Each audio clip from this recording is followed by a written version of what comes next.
तर या गॅस टंचाईचा फटका सध्या मंदिरांना बसतोय। अमरावतीमधील प्रसिद्ध श्री एकविरा देवी संस्थानने देखील आपल्या महाप्रसादामधून काही पदार्थ कमी केलेत। यापूर्वी मंदिरातर्फे महाप्रसादामध्ये वरण भात, भाजी पोळी आणि एखादा गोड पदार्थ हा भाविकांना अन्नछत्रामध्ये दिला जायचा। मात्र आता पिठलं, खिचडी आणि एक गोड पदार्थ असे 3 पदार्थ ताटामध्ये वाढले जात आहेत। सिलेंडरचा तुटवडा असला तरी देखील अन्नछत्र हे अखंडितपणे सुरू ठेवणार असल्याचं मंदिर प्रशासनाने सांगितलंय।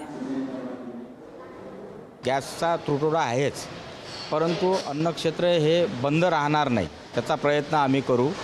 भविष्यात जर अशीच परिस्थिती राहिली तर आम्ही चुलीवर सुद्धा ते महाप्रसाद देऊ लोकांना, भक्त लोकांना, बाहेरगावच्या भक्त लोक जे येतात त्यांना आम्ही चुलीवर करून सुद्धा देऊ, पण अन्नक्षेत्र बंद राहणार नाही।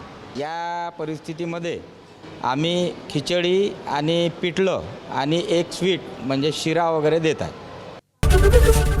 एबीपी माझा, उघडा डोळे बघा नीट।